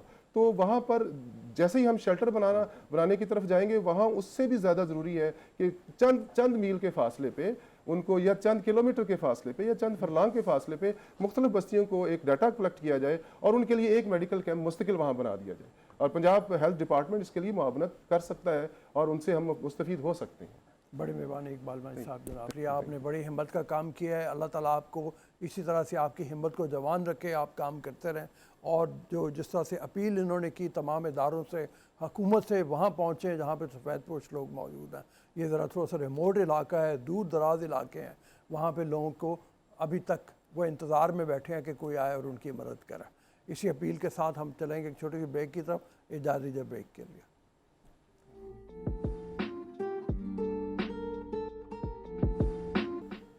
अस्सलाम वालेकुम रिवाजी। ब्रेक के बाद मुनीर मलिक साहब हमारे साथ मौजूद हैं, आईटी स्पेशलिस्ट हैं। 2018 में इन्होंने टेक्सला से टेली कम्युनिकेशन में मास्टर्स किया, ग्रेजुएशन किया, और उसके बाद से ये अपने साथियों के साथ मिलके एक एजाइल सॉल्यूशंस के नाम से कंपनी चला रहे हैं, जो मुख्तलिफ शहरों में जिसकी ब्रांचेस बनी हुई हैं। इनकी कामयाबी का राज क्या है, बच्चों को क्या एडवाइस करेंगे जो इस फील्ड में आना चाहते हैं, इस हवाले से चल के इनसे बात करते हैं। अस्सलाम वालेकुम मुनीर। आप ये फरमाइए कि ये जो अभी ग्रेजुएट किया, आपको 4 साल भी नहीं हुए, और आपकी कामयाबी का राज फिर क्या बन गया? मेहनत है, या आपने ये समझा कि नए शोबे में आना चाहिए, ये शोबा जो इस वक्त बुनियादी तौर पे अट्रैक्ट कर रहा है नौजवानों को? और फिर उन लोगों के लिए भी बताइए ये कि जो लोग इस शोबे में आना चाहते हैं आपकी तरह, उनको कैसे मेहनत करना है, कैसे फील्ड को चुनाव करना है, और इस फील्ड में क्या क्या कुछ अट्रैक्शंस हैं उनके लिए। जी, आई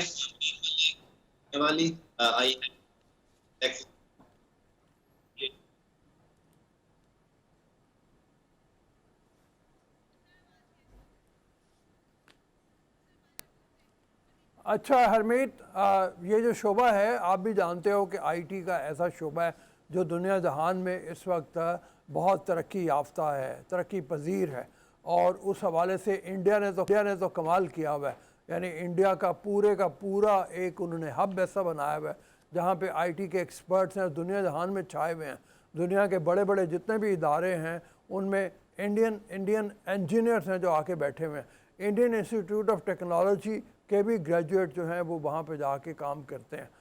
तो इस हवाले से पाकिस्तान ज़रा पीछे रह आपकी गया। बात दुरुस्त है कि हिंदुस्तान बहुत आगे निकल चुका है, और हिंदुस्तान में हमने देखा कि साइंस एंड टेक्नोलॉजी के हवाले से उनकी चाहे एजुकेशन हो या बाद में जो सपोर्ट है वो कहीं ना कहीं हुकूमत की जानब से होता है। हमारे यहाँ ये मसला है कि बहुत सारे स्टूडेंट आपने भी देखे, बहुत सारे का इंटरव्यू भी हमने किए, और हमने देखा ये है कि कहीं ना कहीं एक तो हमारे यहाँ उस तरह के इंस्टीट्यूट भी नहीं है। अगर बन भी जाते हैं तो जो स्टूडेंट्स आते हैं और उनको शौक़ होता है साइंस की दुनिया में कदम रखने का, तो वो यहाँ से कोई अच्छी सी ऑफ़र जब उनको आ जाती है तो यहाँ से वो निकल के चले जाते हैं। बहुत सारे साइंटिस्ट हमने देखे हैं कि वो हमारे मुल्क में इधर ही मुख्तलिफ इंस्टीट्यूट से पढ़े और आज वो मुख्तलिफ दुनिया के मुख्तलिफ इदारों में काम कर रहे हैं। कहीं ना कहीं कोताही है, कहीं ना कहीं हमारी हुकूमत की जानिब से उसी तरह वो जो सपोर्ट है वो नहीं दिया जाता, जिसकी वजह से, और ना उसी तरह हमने देखा कि जब इमरान खान साहब की हुकूमत थी, फवाद चौधरी साहब ने एक प्रोग्राम शुरू किया था और वो मुख्तलिफ यूनिवर्सिटीज़ के हवाले से उनके दौरे भी थे, और साइंस एंड टेक्नोलॉजी के जितने स्टूडेंट्स थे उनकी मुख्तलिफ एग्जीबिशन उनकी जब से कराई गई थी और बहुत सारी कंपटीशन भी हुई थी। तो ये सारी चीज़ें उन्होंने एक चीज़ को साइड पे रख ये किया था, कोशिश की जा रही थी कि साइंस से ताल्लुक़ रखने वाले तलबा को आगे लाया जाए, लेकिन हम देख रहे हैं कि उसी तरह काम नहीं हो रहा जिस तरह होना चाहिए था। आज साइंस एंड टेक्नोलॉजी का दौर है और कुछ नौजवान जो बहुत कुछ करना चाहते हैं और मुख्तलिफ इलाकों से उनका ताल्लुक है, उनकी रसाई नहीं हो पाती। हमने बहुत सारे ऐसे लोग देखे हैं जिनमें बहुत सारा टैलेंट है, या तो उसका ताल्लुक बलूचिस्तान के किसी कोने से होगा, या उसका ताल्लुक सवात से होगा, या खैबर पख्तूनख्वा के ऐसे इलाके से होगा जिसकी अप्रोच नहीं होती, चाहे वो पंजाब साउथ पंजाब का हो। लोगों में टैलेंट है, बच्चे टैलेंटेड है, आना चाहते हैं, लेकिन मौके उसी तरह नहीं मिलते। और जो लोग कुछ ऐसे नौजवान जो हैं वो आजकल आए हुए हैं और वो अपने इस एजुकेशन के थ्रू वो बहुत अच्छा काम कर रहे हैं। अभी जिस मुनीर मलिक की आपने बात की, तो ऐसे नौजवान हैं, लेकिन इनको सपोर्ट की भी बहुत ज़्यादा ज़रूरत है। हाँ बिल्कुल ठीक कह रहे हो। और एक हरमीत सबसे बड़ी बात यह है कि हम जब बात करते हैं हिंदुस्तान की जो एक्सपोर्ट है इस हवाले से, यानी एक और चीज़ जिसकी तरफ तवज्जो हम बारहा दिलाते रहते हैं और वो ये है कि आउटसोर्स किया जाता है काम अमेरिका से, यूरोप से। वो काम कंपनियां जो हैं वो हिंदुस्तानी कंपनियों को देती हैं। पाकिस्तान में भी है लेकिन बहुत थोड़े पैमाने पे है, और उसकी बुनियादी वजह एक ज़बान का भी है। हिंदुस्तान में जो आईटी के इंजीनियर्स पैदा हो रहे हैं या एक्सपर्ट पैदा हो रहे हैं, वो साथ में अंग्रेज़ी ज़बान पे महारत रखते हैं, जिसकी बुनियाद के ऊपर वो जाके अपने टैलेंट की वजह से बहुत पैसा कमाते हैं, या बाहर जाते हैं तो फिर उनको आला ओहदों पे ले लिया जाता है। एक इस तरफ भी तवज्जो देने की ज़रूरत है कि आप आईटी में काम करें, उसके साथ अपनी अंग्रेज़ी ज़बान को बेहतर करें। अच्छा, फिर एक और चीज़ ये कि हिंदुस्तान अरबों डॉलर कमाता है अपने आईटी इंजीनियर्स की मदद की वजह से, और हमारी एक्सपोर्ट इस मामले में 2 बिलियन टारगेट हमारा है या तकरीबन अचीव कर चुके हैं। उसको बहुत ज़्यादा हम फैला सकते हैं, बहुत ज़्यादा इसमें तरक्की पा सकते हैं, लेकिन सिर्फ तवज्जो की ज़रूरत है। तीसरी चीज़ जो जिसकी तरफ मैं बात करना चाहूँगा वो ये है कि क्वालिटी इंस्टीट्यूट्स की हुआ ये कि तरक्की की वजह से लोगों को पता चला, जब इसकी फील्ड की तरक्की हुई कि जनाब ये बहुत कारआमद शोबा है, तो गलियों मोहल्लों में भी इंस्टीट्यूट बन गए जिनकी क्वालिटी उतनी बेहतर नहीं है। तो ये भी बहुत तवज्जो की ज़रूरत है कि आप, हुकूमत का ये काम है कि ऐसे इंस्टीट्यूट को फौरी तौर पे बंद करे जो क्वालिटी की एजुकेशन नहीं दे रहा। ठीक है ना हरमीत? बिल्कुल, आपकी बात दुरुस्त है। बिल्कुल, बहुत अच्छी बात रऊस साहब ने की, और सजेशन भी बड़ी प्यारी थी कि मयारी एजुकेशन होनी चाहिए इंस्टीट्यूट को। चाहे अब हम देखें कि हमारे जो गवर्नमेंट लेवल पे प्राइमरी से एक बच्चा जब साइंस के मैदान में कदम रखता है और नए नए ईजादात करता है, तो वो हमेशा हमने देखा है कि कहीं ना कहीं बचपन से उसको शौक होता है। लेकिन हमारे जितने भी गवर्नमेंट के स्कूल हैं उसमें लेबॉर्ट्रीज आप देखें तो वहाँ पे फुकदान आलात का, इंस्ट्रूमेंट का, बहुत सारी चीज़ें जो हैं वो नहीं मिलती वहाँ पे, ना उसी तरह काम होता है। मेरे ख्याल में सबसे पहले जो बेसिक चीज़ें हैं उस पर काम होना चाहिए, लेबॉर्ट्रीज़ के हवाले से काम होना चाहिए। गवर्नमेंट को तवज्जो देनी होगी अगर हमने आईटी के शोबे में तरक्की करनी और दुनिया के सामने खड़ा होना है, क्योंकि ये दौर है आईटी का। और इसमें अगर हम पीछे रहे तो हम बहुत सारी चीज़ों में पीछे रह जाएंगे। आज बांग्लादेश हमसे आगे निकल चुका है, दीगर ममालिक उसमें काम कर रहे हैं, और ये जिस श्रीलंका की हम बात कर रहे हैं ये भी काफ़ी एक्टिव नज़र आते हैं, ये श्रीलंकन जितने भी हैं। तो कहीं ना कहीं हमें अपना टेक्नोलॉजी के हवाले से, आईटी के हवाले से हमने बहुत सारा काम करना होगा और अमली तौर पर करना होगा। और बच्चों को जितने जो आते हैं इंस्टीट्यूट में, मुख्तलिफ इंस्टीट्यूशन की तरफ आते हैं, उनको भी कहीं ना कहीं अगर वो कुछ करना चाहते हैं तो उनको सपोर्ट की भी ज़रूरत है, तो सपोर्ट करना भी होगा। लेकिन आपकी बात दुरुस्त है कि कहीं ना कहीं मयारी एजुकेशन जो है इस वक्त बहुत ज़रूरत है हमारे इंस्टीट्यूट को, इंस्टीट्यूट के थ्रू आगे प्रोवाइड करने को। बहुत मेहरबानी हरमीत, हमें चलना है ब्रेक के बाद वापस आएंगे, अगले सेगमेंट में आपसे मुलाकात होगी। इजाज़त दीजिए भी ब्रेक के लिए।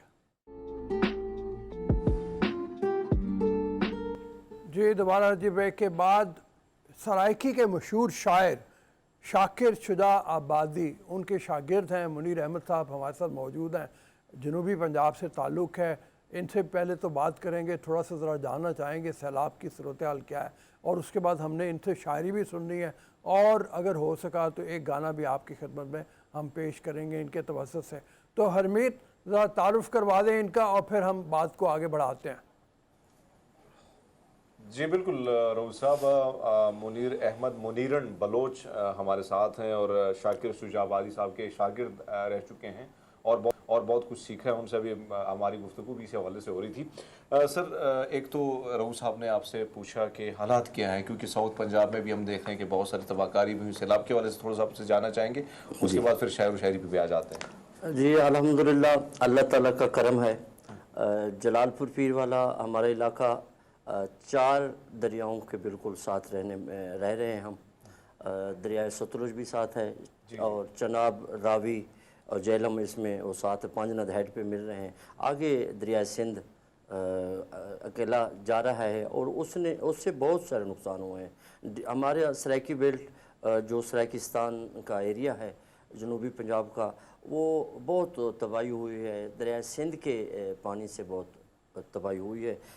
इस हवाले से मैंने वो लिखा था जो सैयद बुहारिए केडे वञूं, सैयद बुहारिए केडे वञूं, वक्त उडारिए केडे वञूं, कहीं को क्या मनसूं जणवाऊं, हर शे हारिए केडे वञूं, चेते चाटन समझ नहीं आंदी काया तारिए केडे वञूं, मुल्क दे मालिक नहीं सुणेंदे छल दे मारिए केडे वञूं, मुल्क दे मालिक नहीं सुणेंदे छल दे मारिए केडे वञूं, यार मुनीरन याद नहीं रह गया यार विसारिए केडे वञूं।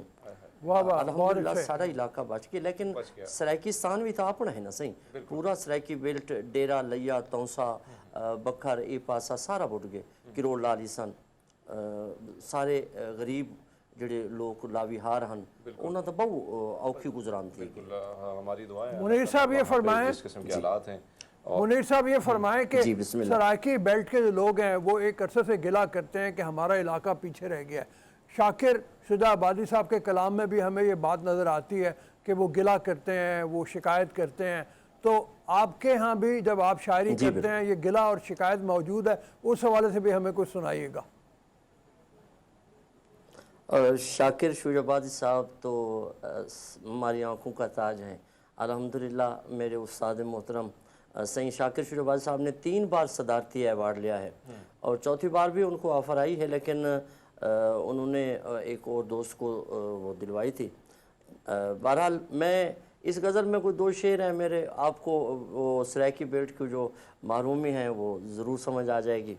और असाना नींद्र मंगदे हैं, असाना ख्वाब मंगदे हैं, असाना नींद्र मंगदे हैं, असाना ख्वाब मंगदे हैं, न हुण मंगदे हैं कोई महफिल, न हुण अहबाब मंगदे हैं। ज़रूरत है न शोहरत दी, न कोई ज़ारमाल दी लोड़े, असां बस पेट को पालन दे कुछ असबाब मंगदे हैं। और फ़कत इज्जत दी पई गुजरान थीवे एक करामत है, फ़कत इज्जत दी पई गुजरान थीवे एक करामत है, साकू सेज दी ज़रूरत नहीं न कोई महताब मंगदे हैं।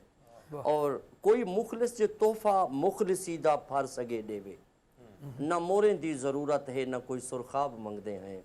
ई दौरे च हुण मुनीरन सिर्फ उल्फत दी ज़रूरत है, ई दौरे च हुण मुनीरन सिर्फ उल्फत दी ज़रूरत है, न दुर मंगदे हैं कहीं दर तू, न दुर नायाब मंगदे हैं। साकू सेज दी ज़रूरत नहीं न कोई महताब मंगदे हैं, असां बस पेट को पालन दे कुछ असबाब मंगदे। वाह वाह, बहुत अच्छे, यानी वो बहुत ज़रूरत अच्छे। जिसका आपने जिस हर इंसान की जिसकी ज़रूरत होती है, और वो है पेट की रोटी। और जाहिर बात है भूखा पेट जिसे खाना ही चाहिए था, और जो आपने शायरी में भी आपने। अच्छा, शाकिर शुजा आबादी साहब के साथ आपका वक्त गुजरा, क्या क्या सीखने को मिला, किस किस्म की उनकी पर्सनालिटी है? हमने तो उनको वीडियोस में या उनकी किताबों में उनको देखा है, पढ़ा है, आप क्या कहेंगे? शाकिर शुजाबादी साहब मेरे उस्ताद मोहतरम तो एक अजीम शफीक इंसान है। अल्हम्दुलिल्लाह अल्लाह ताला ने सिहत तो जैसी दी है। बहरहाल उनका कलाम जो है ना वो तो एक तबलीग है। एक अलामा, एक मौलाना वो बात नहीं समझा सकता जितना मेरे उस्ताद मोहतरम जनाब शाकिर शुजाबादी साहब ने 2 लफ्ज़ों में कर दी है। और तू मेहनत कर ते मेहनत दा सिला जाने खुदा जाने, तू डीवा बाल ते रख जा हवा जाने खुदा जाने। और खिदांदा खौफ मालिक को तो बोझदिल कर नहीं सकता, खिजांदा खौफ मालिक को तो बोझदिल कर नहीं सकता, चमन आबाद रख बादे सबा जाने खुदा जाने। जे मर के जिंदगी चाहनी फकीरी टोट का मन घिन, जे मर के जिंदगी चाहनी फकीरी टोट का मन घिन, वफा दे विच फना थी वन बका जाने खुदा जाने। पूरी थीवे ना थीवे मगर बेकार नहीं वेंदी, ए पूरी थीवे ना थीवे मगर बेकार नहीं वेंदी, दुआ शाकिर तू मंगी रख दुआ जाने खुदा जाने। शाकिर शुजाबादी साहब तो सुभान अल्लाह, उनकी शायरी में तबलीग है मुकम्मल। अच्छा। और देखो ना ये सराइकी बड़ी बड़ी जबरदस्त किस्म की वो जुबान है, बड़ी मीठी। वैसे हमें कुछ अल्फाज समझ आ जाते हैं और हमें पूरी शायरी भी समझ आ जाती है। अल्हम्दुलिल्लाह। तो मुनीर साहब आपने किताबें भी लिखी हैं, आपने भी अपनी किताबें लिखी हैं, तो अपना कोई ऐसी गज़ल जो आपने ट्रिब्यूट पेश किया हो शुजाबादी साहब को आपने पेश किया, और वो अगर आप हमें सुनाना चाहें। मैं बिल्कुल सर, मैं नई गज़ल है मेरी, किताब के बाद लिखी हुई है, और मेरे भाई की फरमाइश मैं ज़रूर सुनाता हूँ। जी जी, आपको गोश गुजार करता हूँ। कर कोई सोना व्यापार घिंदा मैं, कर कोई सोना व्यापार घिंदा मैं, फुल्लें कोलों तखार घिंदा मैं, और चंगे चुन चुन ते हर कोई चावेंदा, जेड़े बचदे बेकार घिंदा मैं। वाह वाह। चंगे चुन चुन ते हर कोई चावेंदा, जेड़े बचदे बेकार घिंदा मैं, और चंगा हा औझाड़े च मैं ना पौंदा, चंगा हा औझाड़े च मैं ना पौंदा, अपनी आखरत सुधार घिंदा मैं।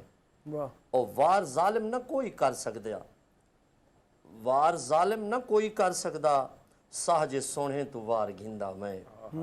और शेर काबिल तवज्जो है। जी जी जरूर। जो मैं न मरदा जे मैं मरेंदा चा, हासिल गजल शेर। दोबारा से। मैं न मरदा जे मैं मरेंदा चा, सारे मैदान मार घिंदा मैं।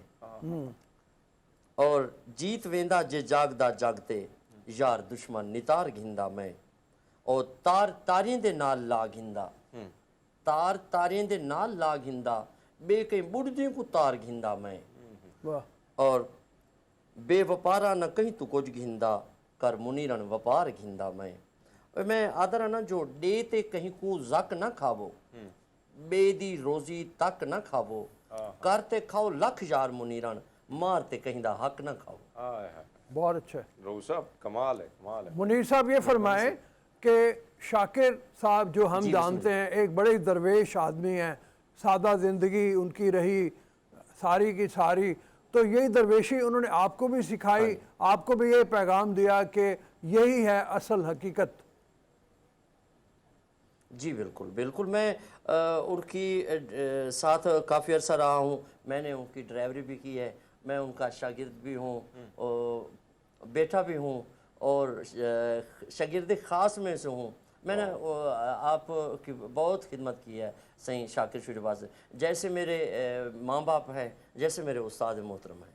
और अल्हम्दुलिल्लाह मैं एक गज़ल नई जनाब की फरमाइश पर सुना रहा हूँ। जी जी जरूर जरूर। जो बिस्मिले जींदे न मर्दे क्या करा, बिस्मिले जींदे न मर्दे क्या करा, मूझ तू दिल ज्यों मछरदे क्या करा, याद आंदिन रल गुजारे नी जड़ा, याद आंदिन रल गुजारे नी जड़ा, औखा वल पल पल गुजरदे क्या करा। और बाजू ऊंदे जिंदगी कहीं कम दी नहीं, बाजू ऊंदे जिंदगी कहीं कम दी नहीं, अंदर ही अंदर दिल निजर दे क्या करा। और शेर काबिल तवज्जो, जो सिख दे सहरा साह निमाने रुल गए हैं, सिख दे सहरा साह निमाने रुल गए हैं, रास्ता लाओ आओ जे कोई फर्दे क्या करा। बहुत अच्छा है। और हिजरते वासली दुहाई रंग मौत है, हिजरते वासली दुहाई रंग मौत है, हर नज़ारा प्या नजर दे क्या करा। और शाम हर शाम गरीबा वांग है, हजूर शाम हर शाम गरीबा वांग है, और डी नवे दुख दे उभर दे क्या करा। और इश्क दी चस आई मुनीरन दार ते, इश्क दी चस आई मुनीरन दार ते, साह सूली तू गुजर दे क्या करा। बहुत अच्छे मुनीर साहब, आप हमारे साथ ही रहिएगा, हम वापस चलते हैं मुनीर साहब की तरफ। मुनीर साहब, कोई हमद या नात आपने लिखी हो तो ज़रा उस हवाले से हमें सुनाएं। हमद सही जो जो आप सुनाना चाहते हैं हम दो शेर बस, गीत सुनवा दें। दो शेर मुनीर साहब। जी मेरे ख्याल में जाते जाते रऊफ साहब कुछ अच्छा सुन लेते हैं इनसे। हाँ, दो शेर बस। आपकी मर्जी है, अगर हमद कहें तो हम बस दो शेर अच्छा आप करा दें। हाँ जी ये गीत के दो जी शेर जी, सुना उसी तरह करा दें। हाँ दें। मैं तरन्नुम के साथ आपकी जी जी फरमाइश पूरी जरूर, करता हूँ, अर्ज करें। और मेरा अपना लिखा हुआ गीत है। जी जी।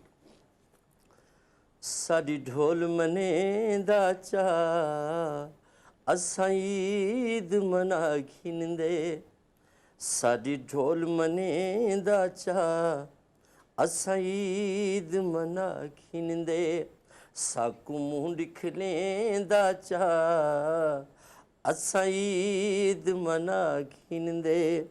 बहुत मुझको- मेहरबानी, बहुत शुक्रिया, थैंक यू। बड़ा अच्छा तरन्नुम है।